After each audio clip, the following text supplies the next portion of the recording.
va sobiq Sovet ittifoqi tomonidan shafqatsizlarcha qatl etilgan yigit-qizlarning porloq xotirasiga bag'ishlanadi. Javlon Jovliyev, qo'rqma.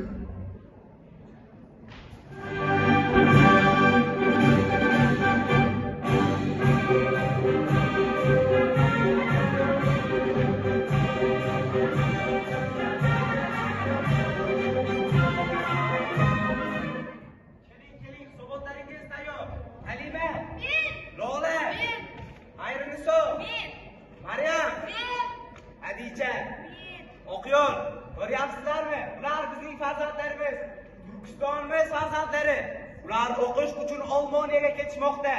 Hali ular o'qib buyuk ishlar qilishadi.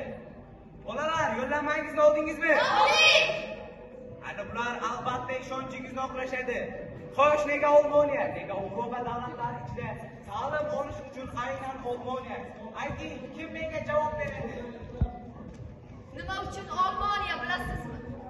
Chunki bu yerda biz istagan, biz toliblar qidirgan ochiq fikr, erkin ilmiy tadqiqotlar mavjudki, ularning barchasini mana bu yerda yig'ib, ko'rganlarimizni esa o'z yurtimizda amaliy tajriba bilan tatbiq etganmiz. Nima uchun Olmoniya? Men millatim kelajagi uchun shu yerda o'qishni afzal ko'rdim. Men tibbiyot ilmini o'rganib, xalqimni darddan xalos etaman. Aytingchi, siz jigar nima faoliyat ko'rsatishini bilasizmi? Sizchi? Jigar inson qonini tozalaydi. U xasta bo'lsa, qon buziladi. Qon buzilgach, nasl buziladi. Buzilgan nasldan esa sog'lom avlod tug'ilmaydi. Men ilm olib, xalqim, millatim jigarini davolayman. Nega deysizmi? Chunki Ibn Sino yozgan Tib qonunlar kitobini ilk bor Yevropada qo'limga oldim. Bu naqadar ayanchli holat. O'z bobong bilsa-yu, senga o'zgalar o'rgatsa. O'lkamiz naqadar shavkatli tarixga ega. Biz ne ulug' zotlarni bashariyatga berganini ko'p gapiramiz, maqtanamiz, bir-birimizga shunday yupanch beramiz. Ammo bu tarix Temurdan so'ng qayerga yo'qoldi? Qayerga ko'mildi? Qayerga osildi? Ayting saboqdoshlar, meni bu savol tunlar uxlatmaydi. Biz bu holatga qachon keldik? Uxlama, mudrama, qo'rqma! Germaniya, Berlin, 1923-yil.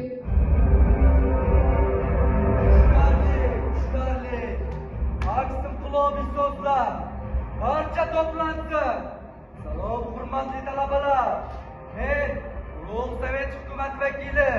Bu yerga kelishdan maqsadi Sovet hukumat sizlarni, ya'ni Turkiston talabalarini o'rtoq Berlinda o'qishga hech qanday sabab yo'q deb hisoblaydi. Sizlar zudlik bilan ortga qaytasiz. Nega? Nima uchun? Chunki ular Turkiston talabalari Moskva va boshqa Sovet maktablarida yuqori darajada ta'lim olgan bir paytda sizlar bu yerda sarson sargardon yurishingiz endi hech qanday manfaat yo'q. Sizlar Sovet hukumat qarorini bajarishga majbursiz. Chunki siz biz qulmiz, vatanimizdan qul, oilamiz qul, onalarimiz qul. Qulvachchalar Yevropada oliy maktabda emas, vaqtdan zo'r onalarda o'qish kerakdek. Bizga keyin farzand bo'lsa, edus pau, esa gera, esa umma terasho. Men nemis tilini bilmayman. Menga sovet tilida gapiring. Yetar janob. Siz bizni nima deb olyapsiz? Siz o'zi kimsiz? Niyatingiz nima? Bizga keyin farzand bo'lsa, edus pau, esa gera.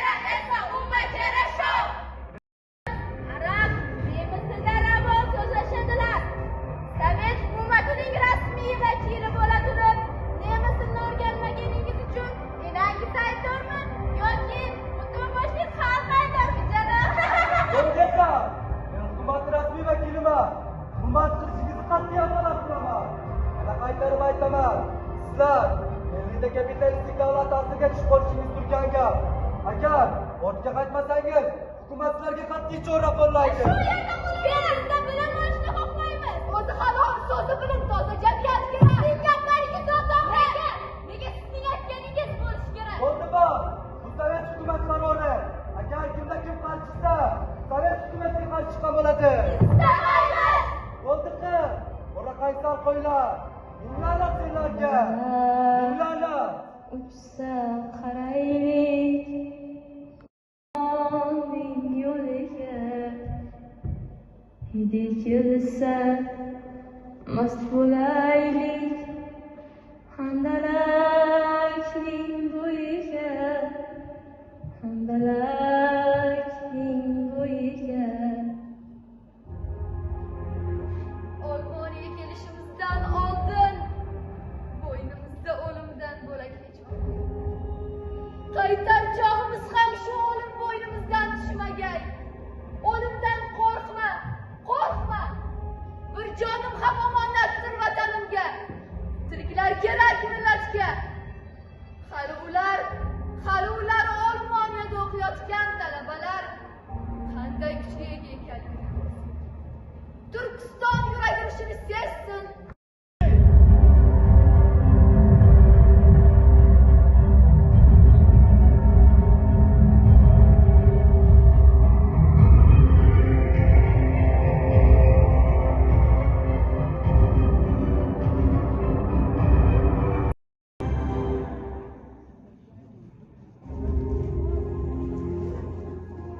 Ustoz!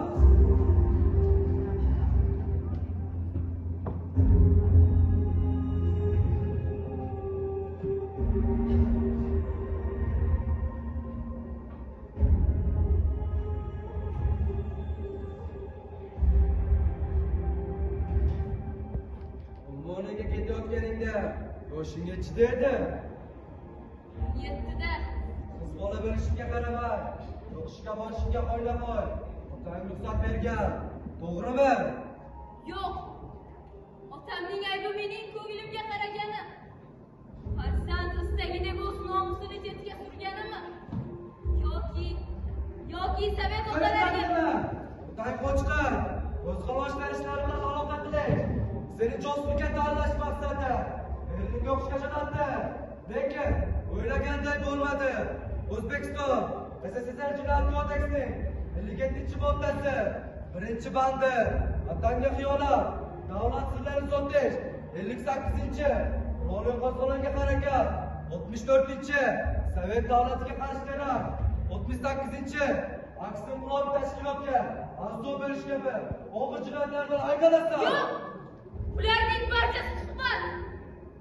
Men Olmoniyaga ketar ekanman. Na menda, na otamda sovuq bir niyat bo'lmagan. O'qimoqchi, bu tor dunyoyimni biroz yoritmoqchi. Toza ilm havosidan bahra olmoqchi bo'lganman. Yoki ilm olish shu qadar og'ir jinoyatmi? Otang sendan ko'ra ortiq to'gan o'yin. Yo'q. Mayli, men bari xunlikka ko'ndim. Barcha moddalaringni bo'ynimga qo'y. Ammo o'tinaman otamni tinch qo'y. U og'ir kasal. O'lib qoladi, u buni ko'tara olmaydi. Otamni tinch qo'y. Olib kiring. Otajon! Otang qo'yning otasi. Qizim, axir senga aytgandim-ku. Bu jirkanch tuzum sening o'qishingga yo'l qo'ymaydi deb. Baxtim shu millat uchun o'qimoq edi ota. Axir bu sening joningdan aziz emas, qizim. Sen ona bo'lib bizning naslni davom ettirishing kerak edi. Axir kimdir ilk qadamni qo'ymog'i kerak-ku. Bu savollar, qo'rquv va xavotirlardan qutulmoqlik uchun kimdir ilk qadamni qo'ymog'i kerak-ku axir. Onalar qoloq, savodsiz farzandlarni tug'ishda davom etsa, bu millat qachon uyg'onadi? Onalar shundoq ham ko'p istaklari to'la bo'lar.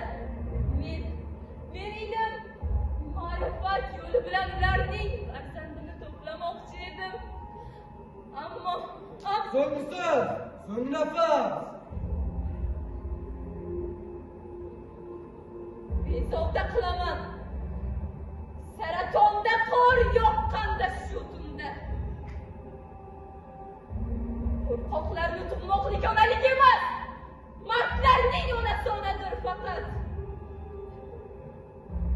Millat qizlari, kelajak ayollari, toki mard yigit tug'maguncha tinch qo'ymang erlaringizni uxlashga, mudrashga, hatto tik turishga. Qarshimda birgina o'q tegar hali mard yigit tegmagan. Bilingki, shu o'q kabi to'siqsiz kirib boraman shirin tushlaringizga. Asqar, sen vatan qo'ylisan, buni badani to'laysan. Nafaqat sen, mana bu kasallar otang ham. Barcha qilaring buni badani to'laysan. Qachongacha farzand ota-onasi, ota-ona farzandlari uchun javob beradi qachongacha? Asqar!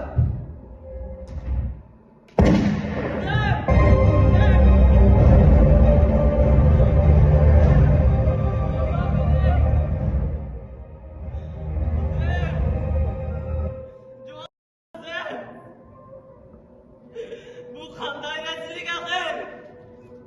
Sen dunyo meliginani ko'rmagan eding-ku qizim. Ko'zlaringni och, gulg'unchoq. Menga qara. Senlarning bu tuzuning chirib bormoqda. Bu senlarni tugashingda. Senlar millatning ziyolilariga qarshi chiqib, o'z oyog'ingga botir yopganlar. Joylaring jahannamdan tursin. Qizim, ko'zlaringni och.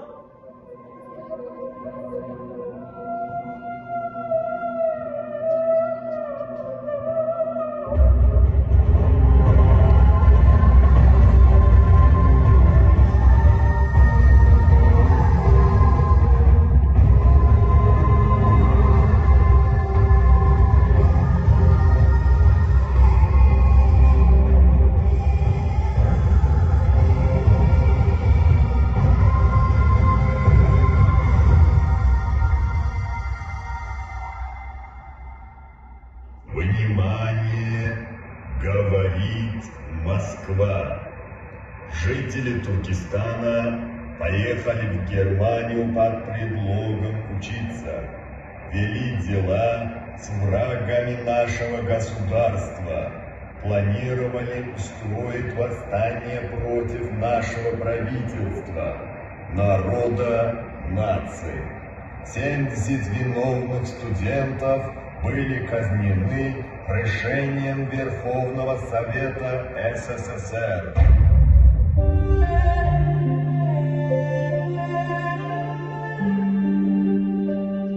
Men tirik emasman. Ammo o'lgan deb ham bilmang. Biz bir kun sizdek avlod kelishini ich-ichimizdan bilgandik. Shu sababdan ikkilanmang. Jonimizni qurbon bo'lishiga ham ko'z yumdik. Ey millat yoshlari, sizning qo'lingizda barcha imkon. Siz bizdek tahlikali vaziyatda emassiz. O'qing, bilim oling. Sizning ortingizda millatingiz, davlatingiz, yurtboshingiz turibdi. Ey yurtdoshim, bilim ol, uyg'on, qo'rqma. Qo'rqma.